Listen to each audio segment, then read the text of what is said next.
있는 종의 기원을 이야기했습니다.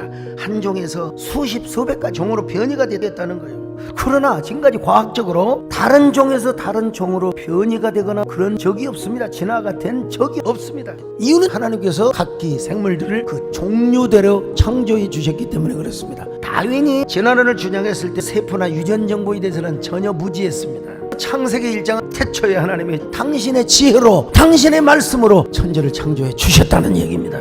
여기서 우리는 두 가지 교훈을 발견할 수 있는데, 바로 지혜가 누구냐? 예수 그리스도라는 거예요. 예수 그리스도. 요한복음이 태초에 말씀에 계셨는데 그 말씀은 하나님과 함께 계셨고 곧 하나님이시라. 제대로 번역을 하면은 태초에 성자 예수님이 성부 하나님과 의논을 하여 지적인 설계를 해가지고 우주 만물과 그리고 지구촌과 인간을 창조 계획을 설계하셨다는 이야기입니다. 그런데 그 말씀이 육신이 되어 예수 그리스도가 육체로 오셨다는 거예요. 두 번째 교훈이 있는데, 반드시 하나님께서 설계를 하셨다는 거예요. 하나님이 플랜한 대로 명령하신 거예요.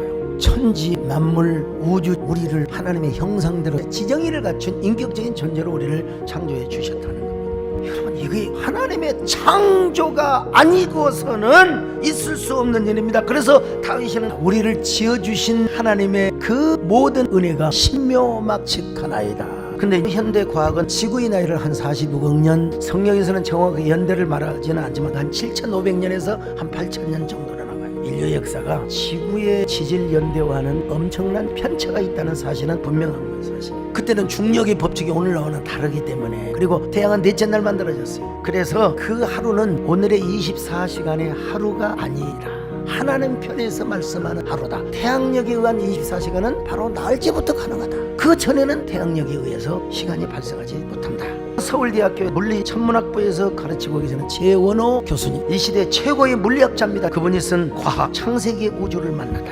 태초의 하루가 우리가 지금 보내고 있는 24시간과 중력의 차이 때문에 같을 수가 없다는 것입니다. 오히려 빅뱅의 이론은 창조에 적용을 해야 된다는 겁니다. 재원호 교수님에 의하면 빅뱅의 순간을 하나님의 창조의 시작이나 과정으로 봐요. 바로 이런 혼돈과 공허의 시대의 첫째 날 하나님께서 빛이 있으라 하니까 빛이 있고 어둠이 있게 되고, 궁창을 만드시고 하늘과 땅을 지으시고 식물과 동물을 지으시고 마지막에 우리 인간을 만들어 주셨습니다. 여러분, 창세기를 기술한 이유가 하나님의 창조를 기술하기 위함이고, 두 번째는 뭐냐? 이스라엘이 하나님의 선민으로 선택된 것을 보여주기 위함. 마지막으로 이스라엘을 통해서 온 인류가 구원받게 될 복음을 선포해 주셨어요. 누구를 통해서요? 예수 그리스도를 통해서. 이게 창세기. 성경은 창조와 구속의 주제입니다. 우리는 믿음으로 성경을 믿는 것입니다. 여러분, 하나님의 세계를 찬양하는 저희들 되게 하여 주시옵소서.